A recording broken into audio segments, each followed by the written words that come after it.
Thank you for staying. Let's kickstart the news now. In our first story, in our Doomo Diaries, we'll take you to Odoko Buzia Junction, where a 53-year-old man and his 50-year-old brother, who run a tailoring shop, lament how the intermittent power supply is affecting them.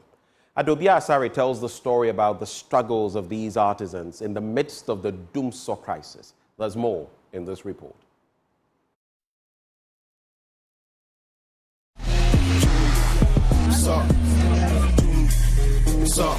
Edward Jabo is a 53-year-old man whose livelihood depends only on his handicraft, sewing.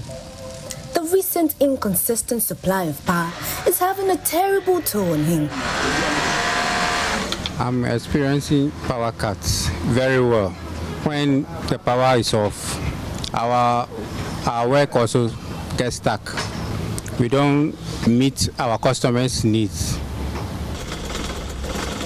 His younger brother, 50-year-old Benjamin Jabo, works with him. He recounts how he had to improvise to satisfy a client when Doomo took a seat at his workplace. Sometimes it goes off and doesn't come until the next day. So 4 days ago, it went off. So I had to run to East Legon to go and do some job for someone because the person needed it so much. The men share with me how they have no other alternative to make ends meet. This is what we do to make a living. So when there is no power, you can't do any work. We don't have any other work to do attached to what we are doing now. We are just sewing. Things are stuck. So even if you get a generator and you sew, how much will you charge your customer for the person to be able to pay? Even with electricity, when you charge, they complain. So when you add generator, you buy fuel to sew, and you have to add a little more cost to it. It's very disgusting. So you use electric machines here. What is the Doomo causing you to do differently? We use hand sewing machines, but when the light goes off, you can sew. Up to some point, you need the iron to iron. So if it gets to that point, you can't do anything. So how is the situation affecting them financially? Power cuts here in Ghana make us lose a lot of money because in a week, at least, if you don't have anything, at least in a week you can have, if you don't have anything, you can have at least some 1,000 B. But when power interruptions happen like that, you cannot have that money. You end up maybe what you use to buy food. When you after buying food, you don't have anything again. Our financial status is not going up. We always drop down.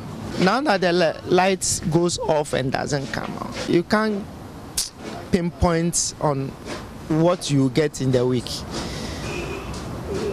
It's a problem. The way you have to feed your family is even difficult for us. It's very difficult for us. The children's school, and then fees and all sorts of stuff. Those things make us stuck. These brothers, like majority of business owners, are calling for a load shedding timetable. The load shedding has to come so that everybody will know how to plan his or her things. We want a load shedding timetable to be out for us so that we can adjust ourselves. If it has to be a night thing, we can do the night, then the next day when the light will go off, we can sleep. We need the timetable, but the timetable too is not coming for. Because of the loyalty of their customers, Benjamin and Edward haven't lost any customers yet. However, they feel unsatisfied anytime a customer's demand isn't met due to the power crisis. Are you the tailor doing the job? You feel bad Because that is your customer who has been giving you job all the time for you to get something into your pocket. In the same vein, some seamstresses at the Kantamandu market here in Accra have not been left out of this crisis. They lament vehemently how they continue to lose customers because of the power cut. If you are light off now, it will be 3 days. Sometimes our lights go out for 3 days. This retards our progress with work, and we tend to lose customers.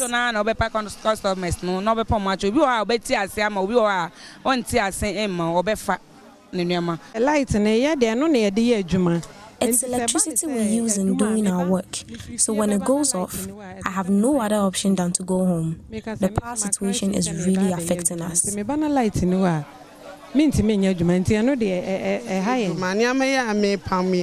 things I sew are things I sell to take care of my family. So it's troubling when the lights goes off. Thousands of artisans across the country continue to reel under the devastating impact of Doomso and do not have a clue on how to navigate around their businesses. With the back and forth on what really is the cause of this situation, whose job is it really to ensure a stable power supply for these people? Adobe Asari's report read to you.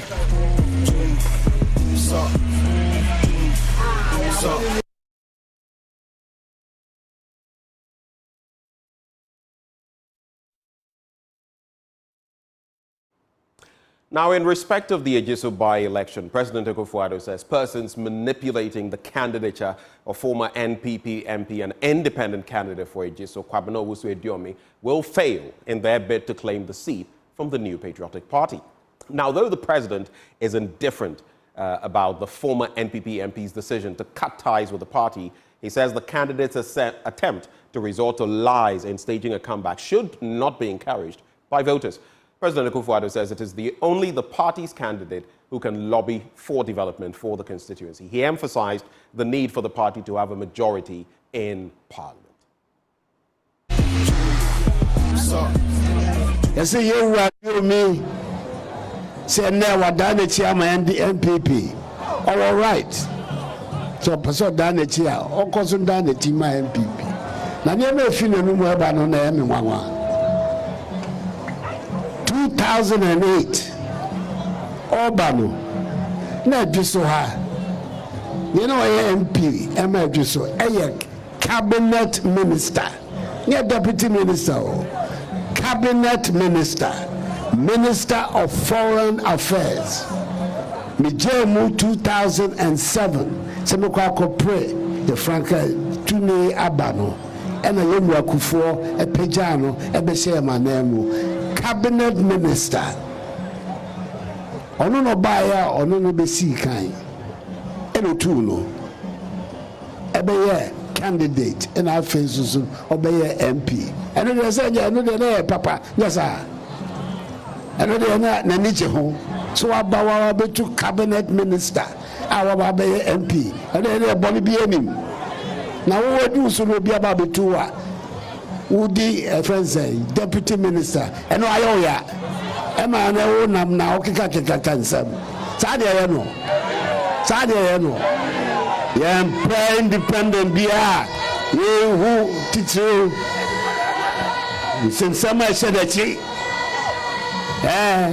so payufo bi shedachi ena ye wani no so ba no me say embaso Embaso Matese so no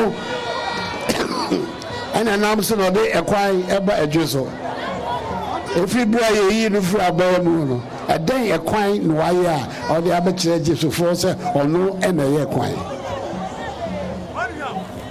ye wa ye want to be regional chairman yes me kan fa me ho na sa na tie akwa bia wo Ghana me ena me ma hu to me and yes the more probi and president MPP president akasa na ato asompanu a ye MPP ni eno beba no ba be kasa say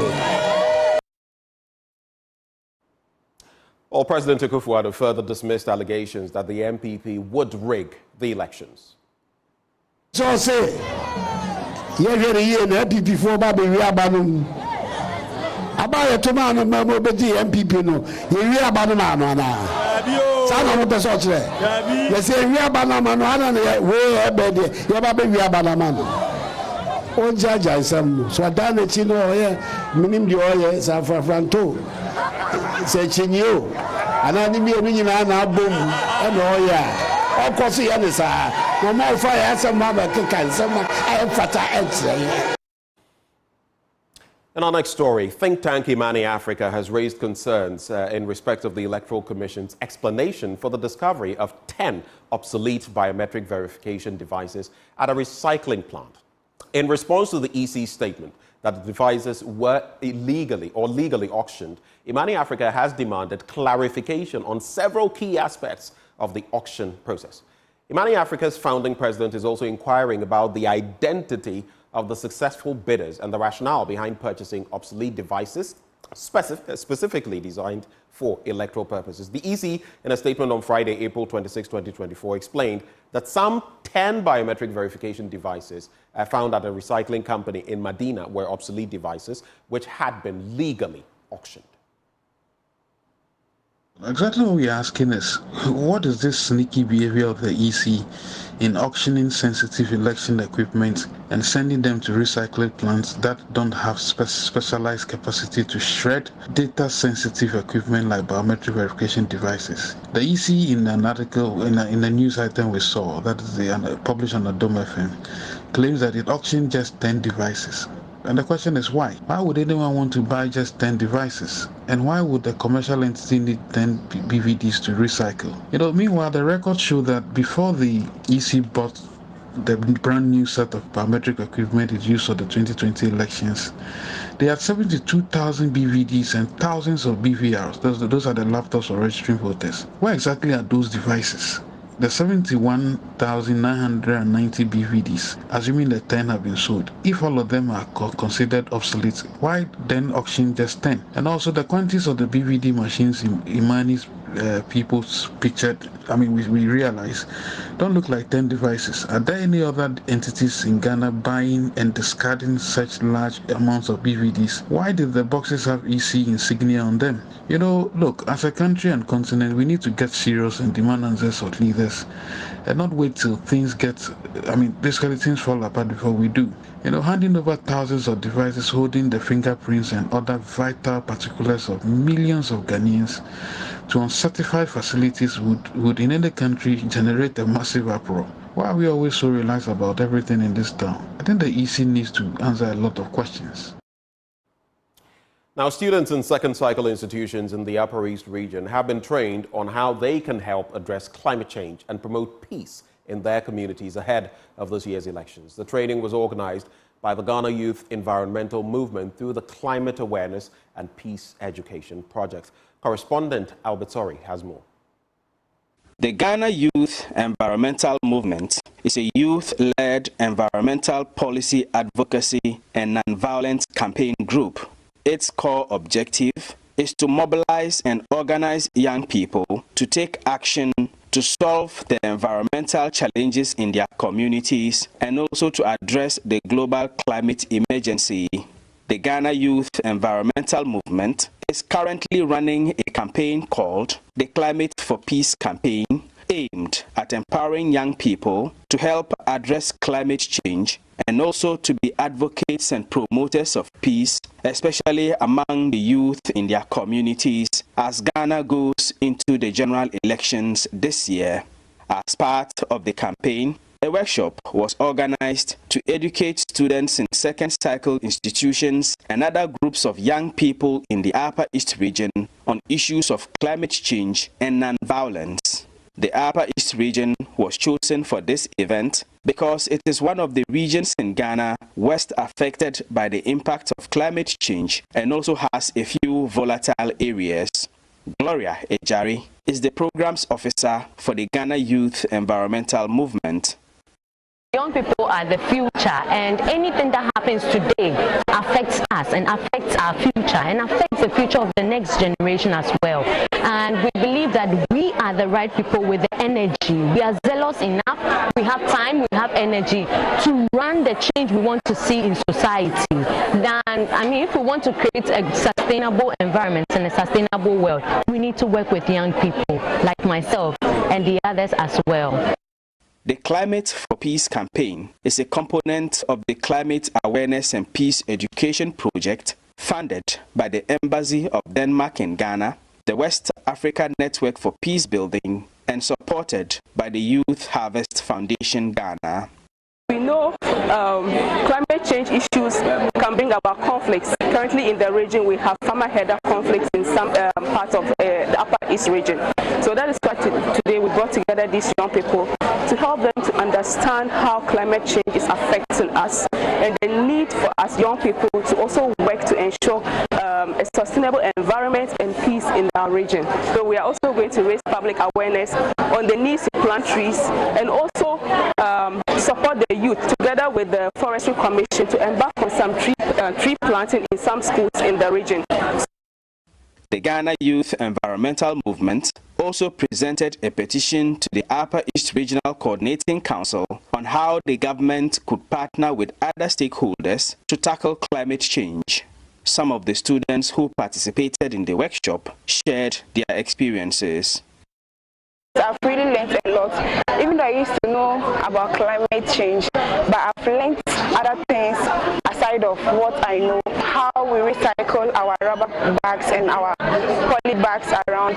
I've learned a new way, that's to refuse, to reduce, to recycle and also to reuse. And then also learn about conflict, that Ghana was there before political parties and Ghana will still continue to be there, and political parties, they will come, gain their power and they will move away, but Ghana will still be there. And we learn a lot of that. Conflict is one of the things which destroys our country and our development.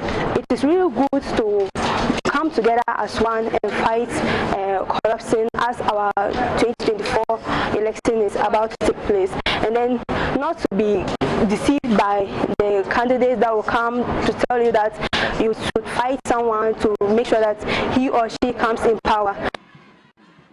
The two-day program ended with a march through the principal streets of Bolgatanga, with the participants displaying placards with various messages on climate change as well as calls for peace in Ghana ahead of this year's elections.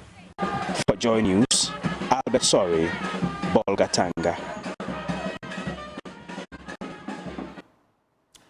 Now, the International Child Development Program, Ghana, has launched the Safe Start program at Kitase in the Akuapem South municipality with the introduction of portable ultrasound machines in rural communities. The initiative was in partnership with Ultrasound Consulting International USA in collaboration with the Ghana Health Service. The Safe Start program is an initiative to improve healthcare access and reduce preventable maternal deaths in Ghana through the use of diagnostic medical sonography. Country Director of ICDP Ghana, Joyce Lanyo, said the acquisition of the portable ultrasound machine represented a profound commitment to the well-being and dignity of every mother and child. We came into a certain level of discussion and we chose to bring an ultrascan machine, a portable one. When you can it is a laptop, and the machine does not only check pregnancy and its related issues, everything about the human body. And the ultrasound machine, and for how we are now,